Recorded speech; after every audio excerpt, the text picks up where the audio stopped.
Estamos acostumados a ver os anjos descritos como seres alados na Bíblia. Basicamente, as asas indicam que eles podem voar. Nós acreditamos em anjos. E os nativos americanos falam do povo das estrelas. E os egípcios falam de deuses que descem à terra. Eu acredito que esta seja a base, seja a plataforma das práticas religiosas na Terra. Eu acredito nisso. O conceito de anjo, como conhecemos, vem diretamente da tradição greco-romana. Histórias sobre Hermes e Íris descendo para transmitir mensagens e se passando por seres humanos na mesma aparência dos homens e mostrando benevolência. Existem vários outros seres que possuem lindas asas ou algo do mesmo formato.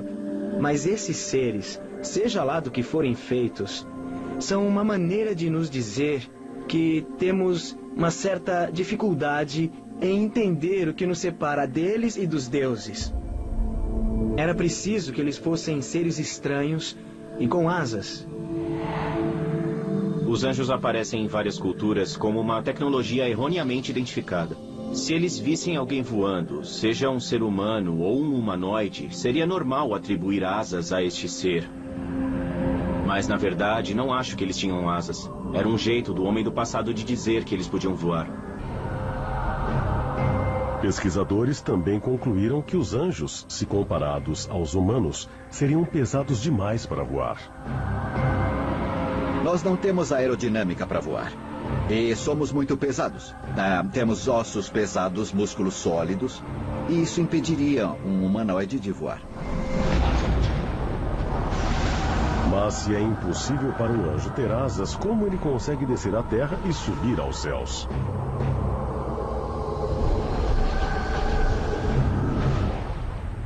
Não existe nenhuma descrição de anjos voando como o super-homem, mas subindo na vertical em direção aos céus. E, da mesma forma, eles também desciam na vertical. Como isso era possível? Em 1953, a Bell Aerosystems desenvolveu o cinto foguete, o precursor do jetpack, vendido atualmente. Projetado para levantar uma pessoa verticalmente no ar e fazê-la deslizar em um voo livre, o jetpack atinge 2.500 metros de altura e uma velocidade de até 20 km por hora.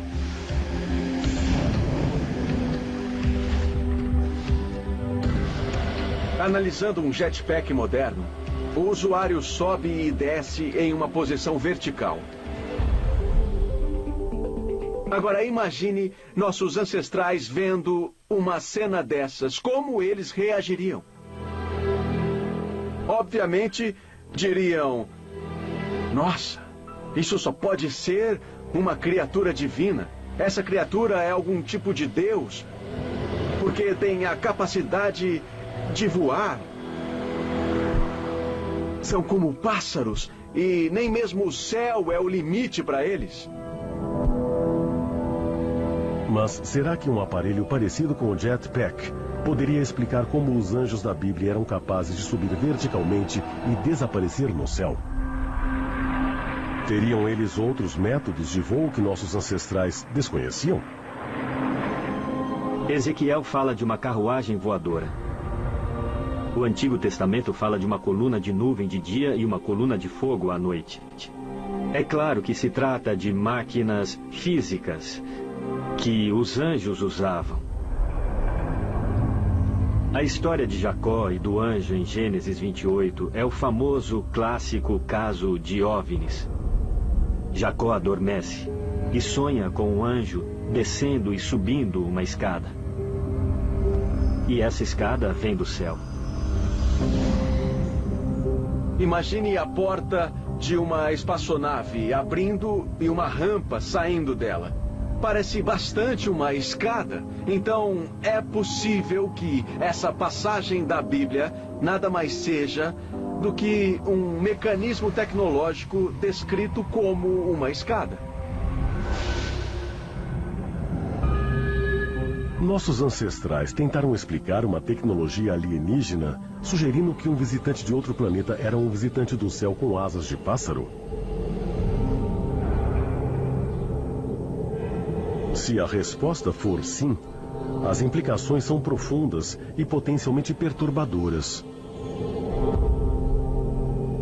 Pois, se anjos forem mesmo visitantes de outros planetas, qual é sua missão? Estariam eles apenas nos vigiando? Ou talvez exista um propósito mais sinistro? A aproximadamente 27 quilômetros a nordeste de Jerusalém estão as antigas ruínas da cidade de Jericó. Aqui, os arqueólogos encontraram vestígios de povoados que remontam a 9.000 a.C. Segundo a Bíblia judaica, acredita-se que Jericó tenha sido onde Deus falou com Josué, o sucessor de Moisés, e o orientou a marchar em volta das muralhas da cidade uma vez por dia durante 6 dias, com 7 sacerdotes levando trombetas de chifre de carneiro, seguidos da Arca da Aliança, o baú de ouro que guardava os 10 mandamentos. E então, no 7º dia, sob as ordens de Deus, Josué e os israelitas marcharam em volta do perímetro da cidade uma última vez. Só que agora, tocando as trombetas de chifre de carneiro. As muralhas de Jericó caíram e a cidade foi dominada.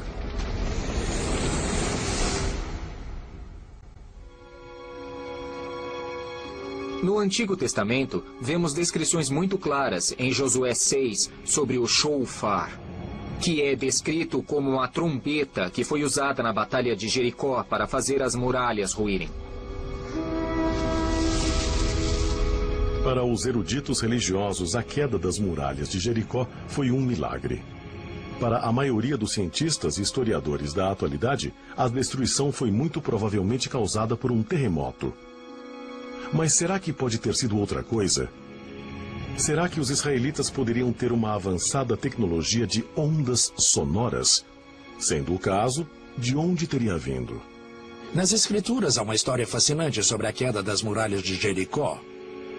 Aos exércitos foi ordenado que rodeassem as muralhas várias vezes e por fim tocassem as trombetas e as muralhas vieram abaixo. E nós sabemos que havia uma presença poderosa, a Arca da Aliança. Esse objeto misterioso e sagrado que estava com eles o tempo todo e que, evidentemente, fez parte do acontecimento e da queda das muralhas de Jericó. A ideia de que algum tipo de arma sônica tenha sido usada para destruir aquelas gigantescas muralhas da antiguidade, para permitir que os israelitas basicamente tomassem a cidade, é de fato fascinante. Então, que tipo de tecnologia eles usaram? Parece absolutamente fantástico para nós que eles pudessem ter algum tipo de tecnologia alienígena avançada. Mas é claramente isso que eles descrevem. Há pouquíssimas dúvidas de que a Arca da Aliança era uma arma. Ela é descrita como uma arma mencionada quando os israelitas estavam indo para Canaã e tiveram que passar por Jericó. E pode ser que eles tivessem alguma tecnologia, e nós não sabemos que tecnologia era essa. Mas há, obviamente, uma associação entre a arca e a queda das muralhas. E esse foi o motivo pelo qual a arca teve que circundar a periferia da cidade. Segundo os cientistas, Moisés e os israelitas adquiriram uma fonte de energia sobrenatural no Monte Sinai. Essa poderosa fonte de energia foi depois armazenada na Arca da Aliança e teria fornecido a quantia de energia suficiente para amplificar as trombetas de Josué, tornando-as poderosas armas sônicas. O que é interessante na Batalha de Jericó é que esse uso específico do shofar parece claramente ser a mesma coisa que temos visto na tecnologia de partículas de raio de luz, na tecnologia do raio da morte e na tecnologia do relâmpago. Parece muito óbvio, mais uma vez, que havia uma tecnologia extraterrestre que os povos antigos tinham à disposição para poder usar quando necessário em campanhas militares.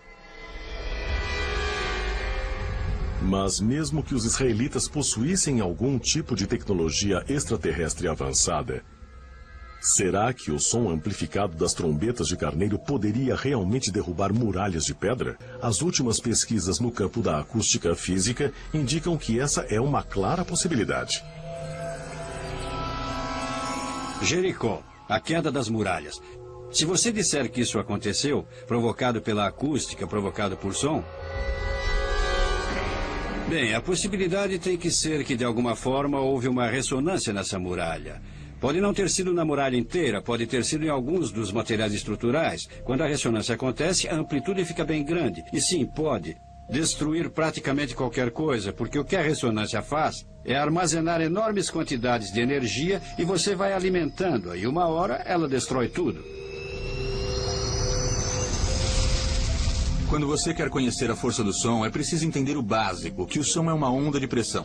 E tudo vai depender da quantia de energia que você colocar na onda sonora. E se essa onda, de pressão em particular que você gerar, vai se unir ou impactar aquilo que você quer destruir.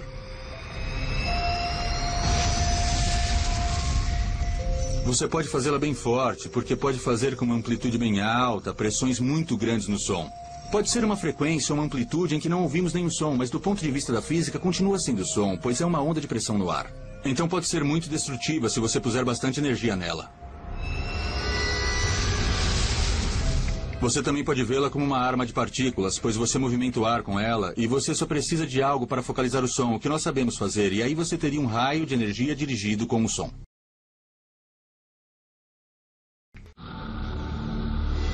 Discos voadores. OVNIs. Os grandes historiadores dizem que a aparição dessas misteriosas naves aparecem nos céus da Terra há milhares de anos.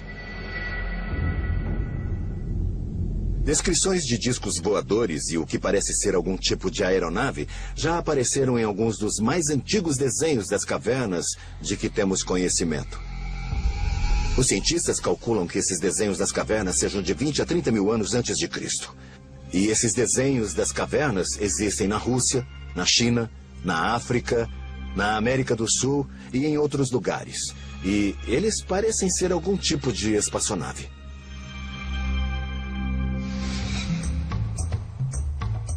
Podemos analisar as antigas inscrições sumerianas da Babilônia e vemos realmente alguns discos. E vemos a mesma coisa no Egito, onde há discos redondos saindo deles.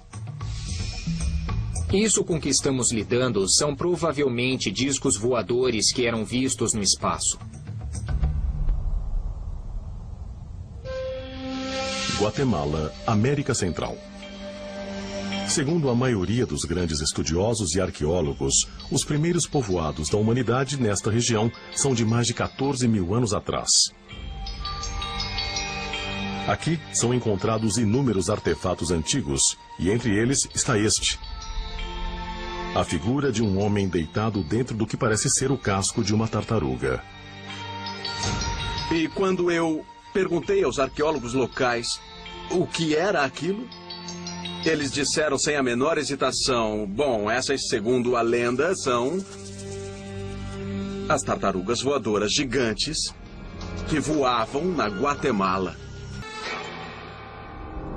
Entre as referências que eles tinham, conseguiram utilizar a tartaruga como o melhor exemplo do que eles podem ter visto do que os deuses usavam para voar. Do outro lado do mundo, em 329 a.C., o governante grego Alexandre o Grande planejou a invasão da Índia. Mas, segundo textos antigos, seu exército foi supostamente bloqueado por um estranho ataque do céu. Quando o exército de Alexandre estava se preparando para cruzar o rio Indo e invadir a Índia, de repente, no céu, surgiram alguns discos voadores. E eles começaram a bombardear os elefantes de guerra que eram parte do exército de Alexandre. E o que esses discos voadores fizeram foi causar uma debandada entre os elefantes de guerra de Alexandre, que saíram correndo, enlouquecidos, no meio do exército, destruindo os acampamentos e tudo mais. E depois disso, os generais de Alexandre o procuraram e disseram: não, nós não vamos invadir a Índia agora. Agora chega. Nós vamos retroceder. E esse foi o fim dessa campanha de guerra. Mas seja na antiguidade ou muito mais recentemente, os supostos discos voadores são frequentemente descritos como não sendo afetados pela gravidade nem pelas leis básicas da física. Sabe, eu sei que as pessoas que já viram naves extraterrestres nos tempos modernos disseram, mas como ele pode estar fazendo isso? Por exemplo, ele está voando no céu e indo a 30 mil quilômetros por hora. E faz uma curva à direita sem desacelerar. Isso não é possível usando uma aerodinâmica normal. Quando jatos eram enviados atrás de discos voadores, os discos eram descritos como, de repente, virando em ângulos fechados, com super velocidades e simplesmente sumindo no que pareciam manobras acrobáticas impossíveis. Isso pode ser explicado como o tipo de tecnologia que eles utilizam, que é com controle de gravidade. Isso é gravidade artificial. E quando você está dentro de um campo gravitacional que você mesmo está criando em volta da sua nave, a gravidade da Terra não exerce força sobre você. Mas apesar de a propulsão de aeronaves por meio de manipulação gravitacional estar além dos limites da nossa atual tecnologia, muitos cientistas alegam que isso é teoricamente possível. O interessante é que temos exatamente as mesmas descrições nos textos antigos e também nas tradições orais, em que sempre que esses deuses, entre aspas, apareciam, havia muita fumaça, muito fogo, muito barulho e o chão tremia. Quando os foguetes estão decolando, é melhor você se afastar, é melhor sair da frente. E isso aparece muito nas antigas lendas também, quando os deuses chegavam e partiam.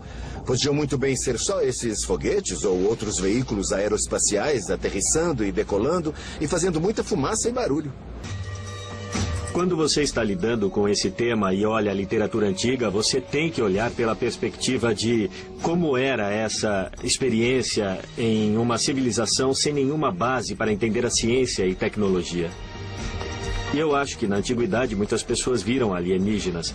Só que eu acho que a maneira como esses eventos eram relatados era em metáforas, de forma que fizesse sentido para eles.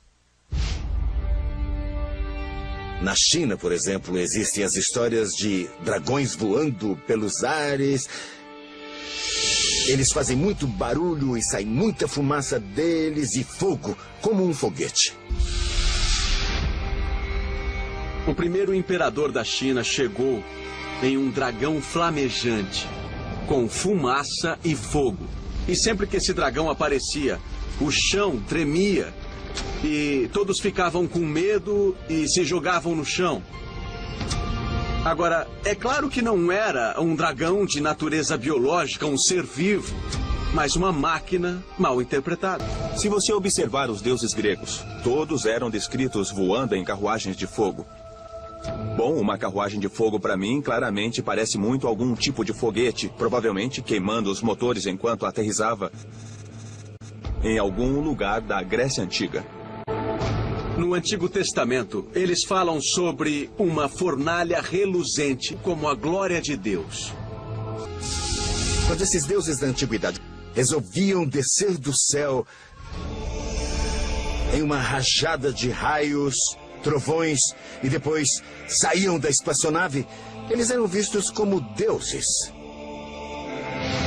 Esses alienígenas da antiguidade tinham uma tecnologia fantástica disponível. Uma tecnologia que devia parecer mágica para nossos ancestrais primitivos.